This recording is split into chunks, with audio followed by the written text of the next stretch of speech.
Bismillahirrahmanirrahim. I welcome you to your planet of English. आज हम voices पढ़ेंगे। English grammar में वॉइसेस पढ़ेंगे। वॉइसेस दो किस्म के हैं, एक्टिव वॉइस और पैसिव वॉइस। वॉइसेस पढ़ने से पहले एक तो आपको टेंसेस आने चाहिए और दूसरी बात यह है कि आप सब्जेक्ट को भी पहचान सके। सब्जेक्ट की समझ भी आपको आनी चाहिए कि सब्जेक्ट क्या होता है। चल मैं आपको समझा रहा हूँ।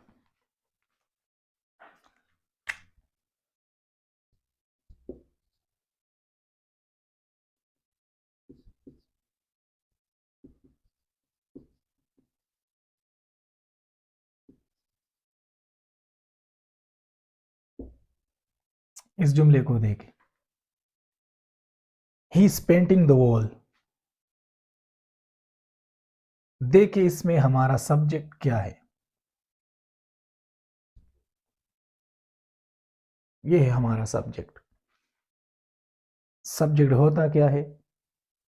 असल में जुमला जिसके बारे में हो, वो इंफॉर्मेशन जिस चीज के बारे में हो, वो हमारा सब्जेक्ट होता है। तो ये ही जो है ये हमारा सब्जेक्ट है, क्योंकि ये जुमला इसी ही के बारे में है। ठीक है, तो जिस जुमले में सब्जेक्ट डूअर हो, जिस जुमले में सब्जेक्ट खुद कोई काम करे, सब्जेक्ट खुद कोई एक्शन परफॉर्म करे, उस जुमले को हम एक्टिव वॉइस कहते हैं। वो जुमला जिसमें सब्जेक्ट खुद कोई एक्शन परफॉर्म करे तो उसको हम एक्टिव वॉइस कहते हैं। अच्छा, पैसिव वॉइस देखिए, इंग्लिश इज बीइंग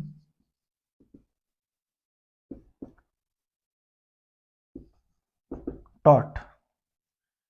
यहां देखिए, ये जुमला जो था ये इस ही के बारे में था, तो ये हमारा सब्जेक्ट हो गया।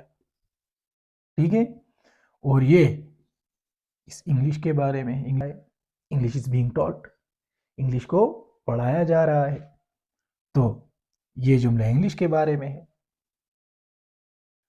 तो आप देख ले खुद, जिस चीज के बारे में बात हो वो हमारा सब्जेक्ट होता है। तो ये हमारा सब्जेक्ट हो गया, क्योंकि बात इंग्लिश की हो रही है। ठीक है, तो आप देख ले कि इंग्लिश खुद कोई काम कर रहा है, ये एक्टिवली कोई हिस्सा डाल रहा है इस काम करने में? नहीं डाल रहा, क्योंकि कोई और है जो इंग्लिश को पढ़ा रहा है। मींस इंग्लिश पे काम हो रहा है, इंग्लिश खुद कोई काम नहीं कर रहा। ये इंग्लिश एक्शन रिसीव कर रहा है, ये एक्शन परफॉर्म नहीं कर रहा, किसी एक्टिविटी में ये खुद हिस्सा नहीं ले रहा, इसी पे काम हो रहा है। ठीक है, तो जब सब्जेक्ट हमारा क्या हो,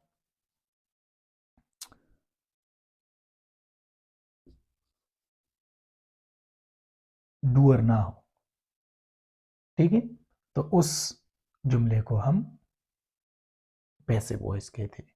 तो ये है एक्टिव वॉइस, ये है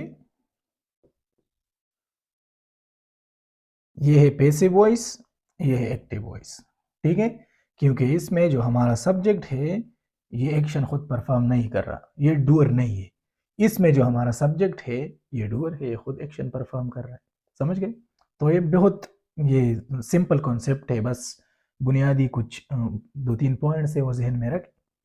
ठीक है, फिर डिटेल में इंशाल्लाह नेक्स्ट लेक्चर में पढ़ेंगे इस कॉन्सेप्ट को। उम्मीद है आप समझ गए होंगे, बहुत सिंपल है। देखे, पैसिव वॉइस में जब सब्जेक्ट खुद डूअर ना हो, सब्जेक्ट खुद एक्शन परफॉर्म ना करे।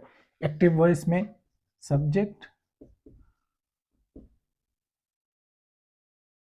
खुद क्या होगा, डूअर होगा, सब्जेक्ट खुद एक्शन परफॉर्म करेगा। और सब्जेक्ट तो आप समझ गए कि सब्जेक्ट क्या है, सब्जेक्ट वो जिसके बारे में वो सेंटेंस हो तो वो सब्जेक्ट होता है।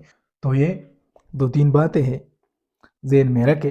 ये एक्टिव वॉइस और पैसिव वॉइस जो है ना, ये पूरा गेम है प्रैक्टिस का। प्रैक्टिस करोगे तो समझ आएगी, ठीक है? इसमें मुश्किल कोई भी चीज़ नहीं है। मैं थोड़ा सा समराइज़ कर रहा हूँ। पैसिव वॉइस में सब्जेक्ट खुद काम परफॉर्म नहीं करेगा, वो डूअर नहीं होगा, ठीक है? एक्टिव वॉइस में सब्जेक्ट खुद डूअर होगा, ठीक है? सब्जेक्ट खुद एक्शन परफॉर्म करेगा। जैसे इस जुमले में देखें, he is painting the wall, तो ये हमारा सब्जेक्ट है, क्योंकि मैंने आपको बताया सब्जेक्ट वो होता है जो जिसके बारे में बात हो रही हो, जुमला जिसके बारे में हो। तो ये जुमला, ये सेंटेंस पूरा किसके बारे में? ही के बारे में, ठीक है? तो ये हमारा सब्जेक्ट, सब्जेक्ट इसमें खुद एक्शन ले रहा है, ये पेंटिंग वो खुद कर रहा है, तो इसीलिए ये हमारा क्या है? एक्टिव वॉइस हो गया। ये जुमला एक्टिव वॉइस।